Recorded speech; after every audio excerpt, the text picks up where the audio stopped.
Buongiorno da Adria, Polesine Cultura da gustare, un format dell'Istituto Alberghiero Cipriani di Adria per la promozione dei territori. Quest'anno il focus era teatro ed enogastronomia nella storia e nella cultura del Polesine e del Veneto. Entriamo nell'atmosfera di questo evento che chiude la 15ª rassegna di Polesine Cultura da gustare, il 15° anno. Dopo 15 anni si fanno anche dei resoconti o si tirano un po' le somme, insomma, di quello che si è fatto. Quest'anno però non è una, diciamo, una fine di nulla, ma ci è piaciuto intercettare l'aspetto del teatro, come il teatro ha arricchito, arricchisce le nostre vite ed è protagonista anche delle nostre esperienze enogastronomiche, delle nostre esperienze di convivialità.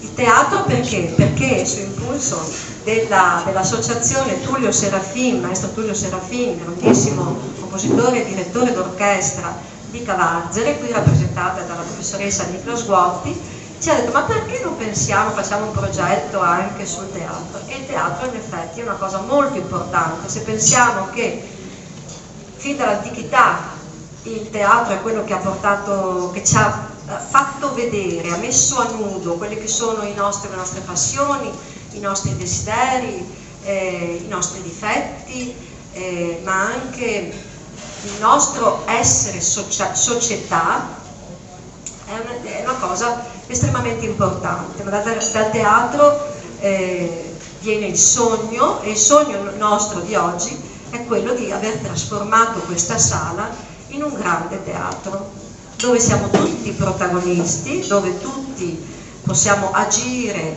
una parte consapevolmente o meno, ma dove tutti cerchiamo di interagire.